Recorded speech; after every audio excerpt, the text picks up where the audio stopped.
real-life horror stories that will haunt your every move.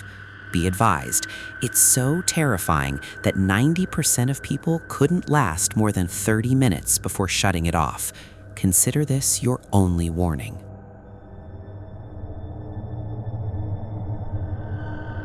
In fall 2016, I moved into half of a really old house. It was built in the 1880s, close to the original campus of Indiana University. The area around the old campus had turned into a park, but it was filled with homeless people and drug addicts. The owners of the house turned it into a strange duplex. My friend had lived there before me, and he claimed it was haunted. But I didn't believe him. He was a bit of an odd guy. The layout of the house was strange. When you walked in the door, you were in a living room-like space. Then, if you kept walking, there was a doorway to a bedroom. Past that was the kitchen. There were no doors except for the one to the bathroom and the one that led to the shared basement. My first night there was uneventful. I felt a little uncomfortable because I hadn't lived by myself in a long time. I was feeling lonely and on edge. I stayed up late and eventually fell asleep. But I woke up again around 3 in the morning. It's a cliche, I know. What woke me up was the sound of drumming. It sounded like a group of drummers were drumming on every flat surface of the living room. It went on for a while, and I was completely terrified. It was just a cacophony. After about 2 or 3 minutes, I finally gathered up the courage to get up and check on it. As soon as I passed the threshold to the living room, it just stopped. Nothing happened for the rest of the night, but I didn't get much sleep. A couple of days later, a friend was visiting. He was about to leave. We were standing by the front door next to my bookshelf. I told him about how I was having trouble sleeping and the story from the first night.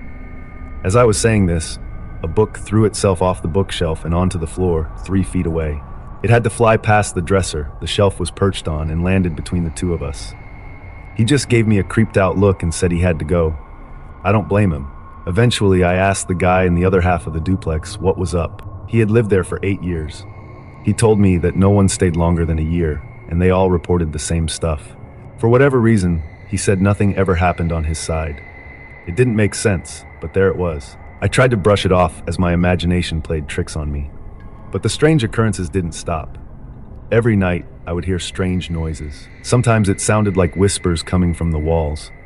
Other times, it was the sound of footsteps pacing back and forth in the hallway outside my bedroom. I started to feel like I was being watched all the time. Whenever I was alone in the house, I couldn't shake the feeling that someone or something was lurking in the shadows just out of sight.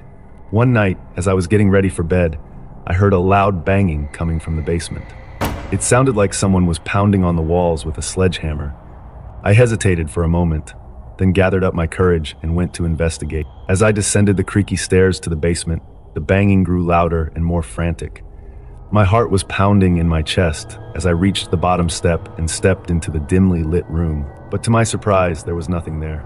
The room was empty, except for some old boxes and furniture covered in dusty sheets. The banging had stopped as suddenly as it had started. I couldn't shake the feeling that something was wrong with that house. It was like there was a dark presence lurking in every corner, just waiting to strike. I tried to ignore it and go about my daily routine, but it was becoming increasingly difficult to ignore the feeling of